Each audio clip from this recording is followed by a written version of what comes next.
क्यों आनंद किशोर पर कार्रवाई नहीं होनी चाहिए? शिक्षक, शिक्षकेतर कर्मचारी या अन्य जो निचले स्तर के कर्मचारी हैं या अधिकारी हैं छोटे स्तर के, उनकी एकमात्र भूल या गलती पर उन्हें सौगात भेजा जाता है, कारण बताओ नोटिस भेजा जाता है, उनका वेतन स्थगित हो जाता है, उनको सस्पेंड कर दिया जाता है। लेकिन जब ऊपर विभाग, आयोग, बोर्ड में अधिकारी पदाधिकारी जो बैठे हुए हैं, उन पर कोई कार्रवाई नहीं। इतना भद्दा मजाक किया जा रहा है सिस्टम के साथ और उन पर कोई कार्रवाई नहीं। क्यों आखिर?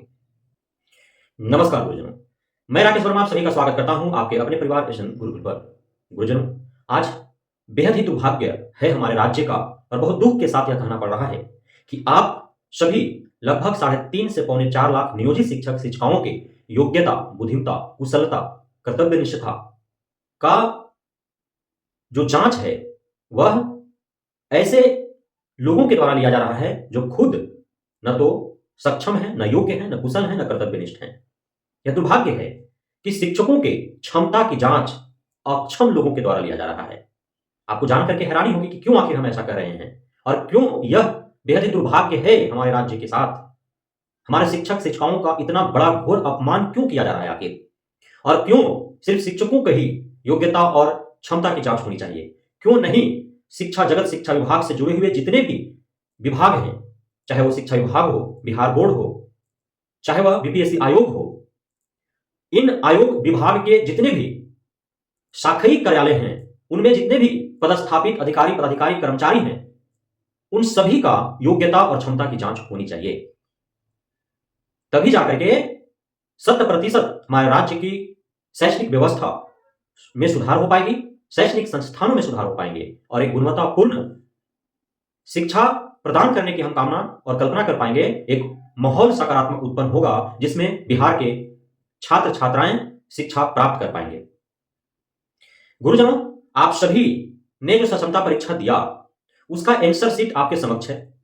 आपने आंसर शीट का मिलान किया। आप जो 150 प्रश्न हैं, अलग अलग तिथियों में अलग अलग पालियों के 150 प्रश्न जो हैं, जो भी शिक्षक शिक्षिकाएं जिस तिथि को जिस पाली में उन्होंने एग्जाम दिया उसका आंसर शीट उन्होंने मिलान किया। जो बीएसईबी के द्वारा आंसर शीट दिए गए हैं, एक एक पाली के जो 150 प्रश्न हैं उसमें 50-52 प्रश्नों के उत्तर गलत दिए गए हैं बीएसईबी के द्वारा। आपको समझने की आवश्यकता है कि एक गलत प्रश्नों के विरुद्ध यदि आप आपत्ति दर्ज करते हैं तो 50 रुपए प्रत्येक प्रश्न का आपको चार्ज करने होंगे। आप समझिए, कल तक हम कह रहे थे 10, 12, 20, 25 प्रश्नों का हिसाब हम लगा रहे थे। आज आपके समक्ष एक ही पाली के 150 प्रश्नों में 50 से 52 प्रश्नों के उत्तर बीएसईबी के द्वारा गलत दिए गए और एक शिक्षक या शिक्षिका जो उस दिन के उस पाली में क्षमता परीक्षा दिए हों, वे यदि 50-52 प्रश्नों का जो गलत जवाब दिया गया है उसके विरुद्ध यदि वे आपत्ति दर्ज करते हैं तो एक शिक्षक शिक्षिका को कितने रुपए बिहार सेकेंडरी एग्जामिनेशन बोर्ड को देने होंगे? आप हिसाब लगा लीजिए। उस पाली में सैकड़ों नहीं बल्कि हजारों की तादाद में शिक्षक शिक्षिकाएं सम्मिलित हुए होंगे और सभी आपत्ति दर्ज करेंगे। आप जोड़ लीजिए कितने रुपए बिहार सेकेंडरी एग्जामिनेशन बोर्ड को जाएंगे, 50-50 रुपए प्रत्येक प्रश्नों के हिसाब से। तो यह क्या है? सक्षमता परीक्षा के आड़ में गलत आंसर शीट जारी कर प्रत्येक प्रश्नों के गलत जवाब के विरुद्ध में आपत्ति दर्ज करने हेतु प्रत्येक प्रश्न 50 रुपए चार्ज करने का नियम बना करके क्या यह गोरख धंधा, काला धंधा नहीं चल रहा है? आखिर क्यों इन पर कार्रवाई नहीं होनी चाहिए? 150 प्रश्नों में से 50 प्रश्न, जबकि उन्हें अपने दिमाग से, अपने मस्तिष्क से उत्तर नहीं देना था। उन्होंने जहां से प्रश्न सेट किया वहीं से उन्हें उत्तर उस किताब से, उस पुस्तक से उन्हें निकाल करके आंसर शीट के तौर पे और वेबसाइट पर अपलोड कर देने थे। बावजूद इसके उन्होंने गलत उत्तर दिया। 50-50, 52-52 प्रश्नों का उत्तर गलत देना, यह बेशर्मी का हद पार कर देने वाला कुकृत्य है। यह जो किया जा रहा है वह पेपर लीक से भी जघन्य अपराध है। समझिए, तो पेपर लीक एक चीटिंग है, चोरी है। वह कानून को हाथ में लेकर के असंवैधानिक तरीके से, गैर कानूनी तरीके से पैसा ऐंठने का यह कुव्यवस्था है जो एक अपराध है। लेकिन परीक्षा सफलतापूर्वक संचालित करने के उपरांत और विभाग के द्वारा, आयोग के द्वारा संविधान के दायरे में रहते हुए, पूरे कानून के दायरे में रहते हुए और एक गरिमामय पद पर विराजमान होकर के और 150 प्रश्नों में से 50 से 52 प्रश्नों का गलत उत्तर देकर प्रत्येक गलत प्रश्नों के उत्तर के विरुद्ध 50-50 रुपए ले करके और उसका आपत्ति दर्ज करवाना, यह एक खुलेआम लूट है, डकैती इसको कहेंगे, जो संविधान के दायरे में, कानून के नजर में गरिमामय पद पर रहते हुए एकदम खुलेआम लूट मचा हुआ है। तो इसलिए यह जो मसला है, गलत उत्तर देना और उसके विरुद्ध फिर पैसे लेकर के आपत्ति दर्ज करवाना और मोटा रकम वसूलना, काला धंधा चलाना, यह पेपर लीक और कदाचार जैसे अपराध से भी यह जघन्य अपराध है और इसके विरुद्ध कोई कार्रवाई भी नहीं हो रही है। और यह सिर्फ बिहार सेकेंडरी एग्जामिनेशन बोर्ड की कहानी नहीं है, सिर्फ एक आयोग या एक विभाग या बोर्ड का, पूरे भारतवर्ष के प्रत्येक आयोग, विभाग, बोर्ड का यही कहानी है।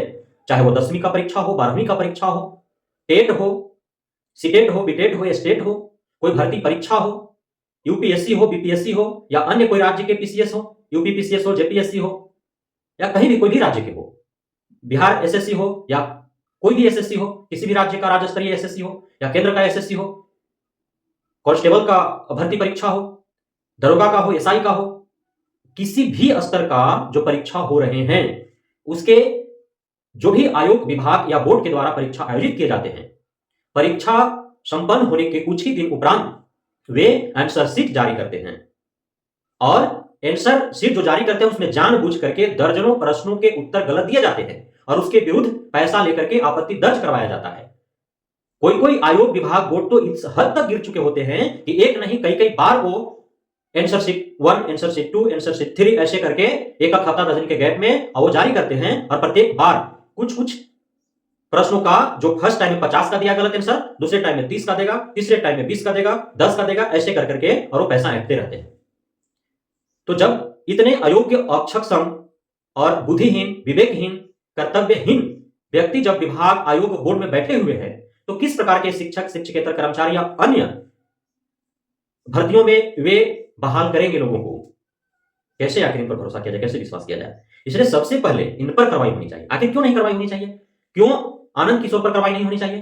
क्यों जो विषय विशेषज्ञ हैं, जिन्होंने प्रश्न सेट किया, जिन्होंने प्रश्न परीक्षा के बाद जो है आंसर शीट जिन्होंने जारी किया, उन पर क्यों नहीं कार्रवाई होनी चाहिए? क्यों बिहार सेकेंडरी एग्जामिनेशन बोर्ड में बैठे हुए अन्य आला अधिकारियों पर कार्रवाई नहीं होनी चाहिए? इसके लिए भी सरकार को एक सुस्पष्ट नियम बनाने की आवश्यकता है कि आखिर क्यों गलत प्रश्न सेट किए जाते हैं। स्टेट में आपने देखा जो सितंबर में हुआ, 20 से 25 प्रश्न ऐसे थे जिसके ऑप्शन में ही कोई जवाब नहीं था, प्रश्न भी गलत सलत थे, पढ़ करके समझ भी नहीं पा रहा था कोई अभ्यर्थी कि आखिर प्रश्न कह क्या रहा है और इसमें ऑप्शन में उसका उत्तर कहां है। स्वतंत्रता परीक्षा में भी ऐसे प्रत्येक दिन के प्रत्येक पालियों में 2, 4, 5 ऐसे प्रश्न मिले जिसके प्रश्न का ऑप्शन में उसका उत्तर ही नहीं है।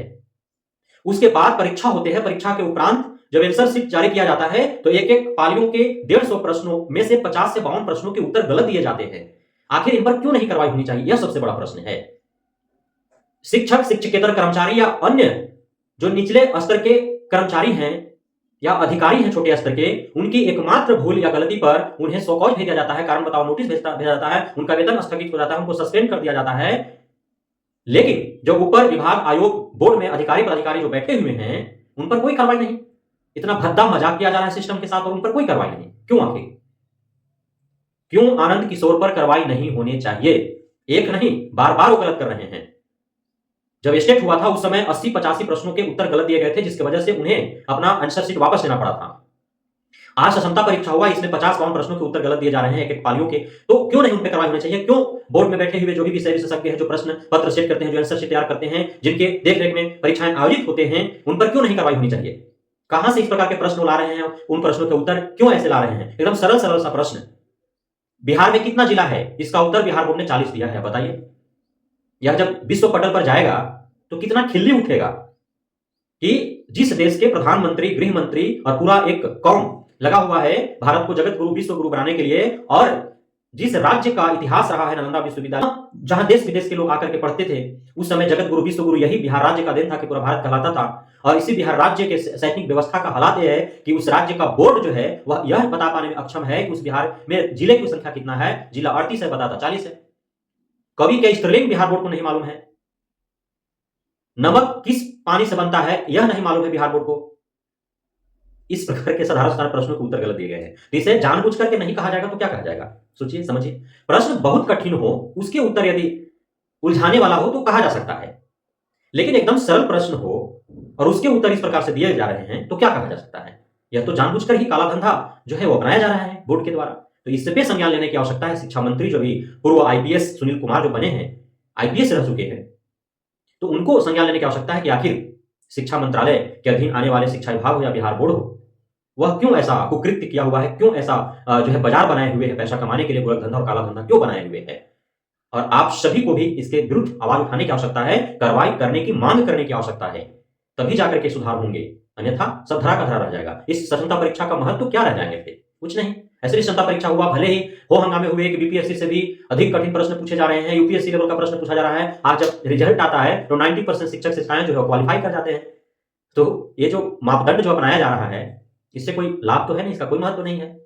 उन सारे शिक्षक शिक्षाएं जिन पर शिक्षा विभाग को संदेह था कि अयोग्य है, अक्षम है, वे सभी अपने योग्यता और सक्षमता सिद्ध कर दिया। 90% शिक्षक शिक्षाएं आज क्वालिफाई कर गए। तो क्यों आखिर इस परीक्षा का क्या महत्व हुआ? 1100 रुपए इस परीक्षा शुल्क लिया गया। बताइए कितना बड़ा रकम है 1100 रुपए। आप एक के लिए 1100 मात्र लग रहे होंगे, लेकिन 1100 रुपए एक परीक्षा के एवज में शुल्क लिया जाए, बहुत बड़ा रकम है। और उसके बाद जो है 50-52 प्रश्नों के उत्तर, एक ही पाली के प्रश्न 150 प्रश्नों के उत्तर गलत देकर के और 50-50 रुपए वसूल किया जाए, उससे भी अधिक मोटा रकम है। और ये जो काला बाजार गोरख धंधा चल रहा है, खुलेआम रजिस्टर्ड सरकारी संस्थाओं के द्वारा किया जा रहा है, सरकारी अधिकारियों के द्वारा किया जा रहा है, जिस पर कार्रवाई होने की आवश्यकता है। इन्हें सस्पेंड कर देना चाहिए ऐसे लोगों को जो परीक्षा जो आयोजित कर रहे हैं और वो अपने ही द्वारा सेट किए हुए प्रश्नों के उत्तर जब वो सही नहीं दे सकते हैं, तो उन्हें सस्पेंड कर दिया जाना चाहिए, उन्हें बर्खास्त कर देनी चाहिए नौकरी से, उन पर जुर्माने लगाया जाना चाहिए, उनके जेल भेज देना चाहिए उन्हें। इस प्रकार के क्यों अयोग्य और अक्षम अधिकारी पदाधिकारी आखिर कैसे यहां तक पहुंचे, जो उन्हें एक राज्य का बोर्ड, जिसके ऊपर पूरे बिहार के जो सरकारी विद्यालय हैं उसकी गुणवत्ता पूर्ण शिक्षा व्यवस्था कायम करने का जिम्मेदारी है जिसके ऊपर, वह बिहार बोर्ड में वैसे परीक्षा में प्रश्न पत्र सेटर जो है वे इतने अयोग्य और अक्षम हैं कि वे खुद के ही प्रश्न पत्रों जो सेट करते हैं उनके प्रश्नों का उत्तर वो सही नहीं दे पाते हैं। तो इन्हें बर्खास्त करने की आवश्यकता है, इन्हें जेल भेजने की आवश्यकता है, इन पर कार्रवाई दंडात्मक और कठोर करने की आवश्यकता है, तभी जाकर के इस पे लगाम लगेगी। बहुत बहुत धन्यवाद आप सभी गुरुजनों का हमारे साथ जुड़े रहने के लिए, बढ़ने के लिए, इतना प्यार देने के लिए, हम पे भरोसा बना रहने के लिए। जय हिंद।